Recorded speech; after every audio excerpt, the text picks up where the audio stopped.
Okay, I'm back in the laundry room. So far I've not been doing any talkie-talkie videos, but there are a few things I wanted to kind of address now when I've done a few movies and felt that I've missed a few things. So one of the things I realized when I did the strop video was that I didn't point this out clearly, but one mistake you often see when people strop is that at the end of the strop they turn the knife like so, and then they go back and then they turn the knife, and the problem with that is that you might round the edge while you turn it like so. So I would advise that when you strop, go all the way and lift up or strop away from the strop so that you don't round the edge. I think that a lot of straight razor sharpeners, you know, the guys that do it fast like this, I think that a trick is to roll so that you don't roll over the edge, but I'm not sure how to do that. Maybe if you have a loose hanging strop, maybe you can go in that direction so that you always turn it over the spine. I don't know. I'm not that fancy.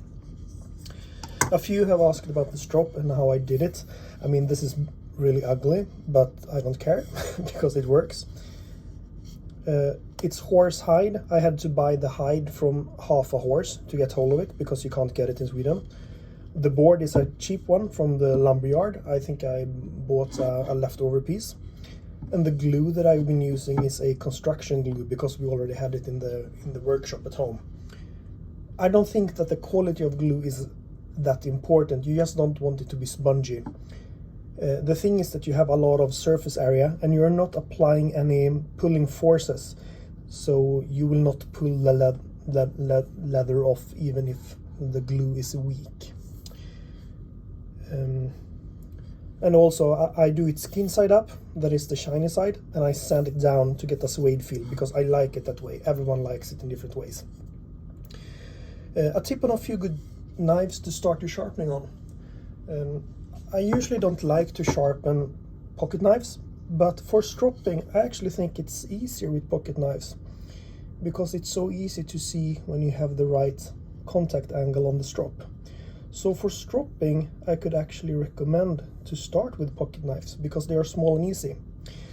I don't like to sharpen with them though, and the reason is that you have these, usually have thumb studs and you have bolsters and scales and such things, and they get in the way when I sharpen. So probably it has to do with that I'm sharpening faster and the stone is more abrasive and so on, because if you scuff it a bit on the leather you won't destroy the scales, but you might do that on a stone.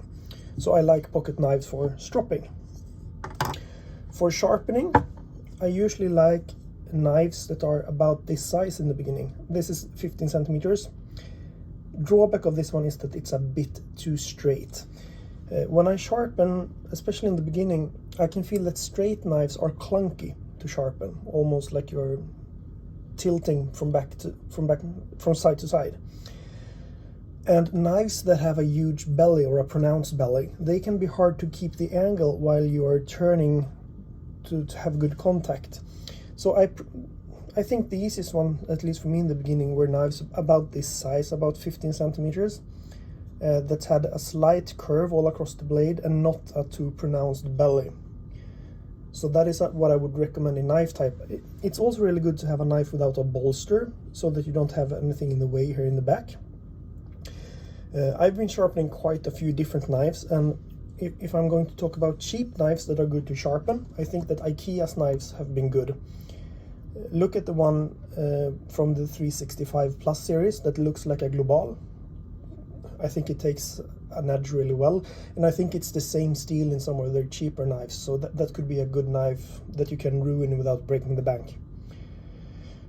Finally, I've been doing a few movies now, and one of the principles I've been going by is that I want to make sharpening easy and accessible. I don't want to scare anyone away, so I might skip some details, but I do that in favor of getting people to actually start sharpening.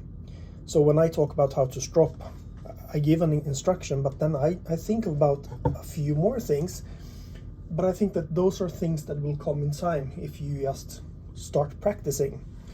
And I kind of taken the same approach with this recording thing. I don't want to make it into a hassle to make movies. So sometimes I will stumble, sometimes I will stutter, sometimes I'll say something wrong. But if I'm not keeping it simple, I'm not going to continue doing movies. And I mightn't continue doing movies. It depends on if I get any good ideas. I have a few things I want to record, but it depends on when I get hold of knives that I can use for demonstration.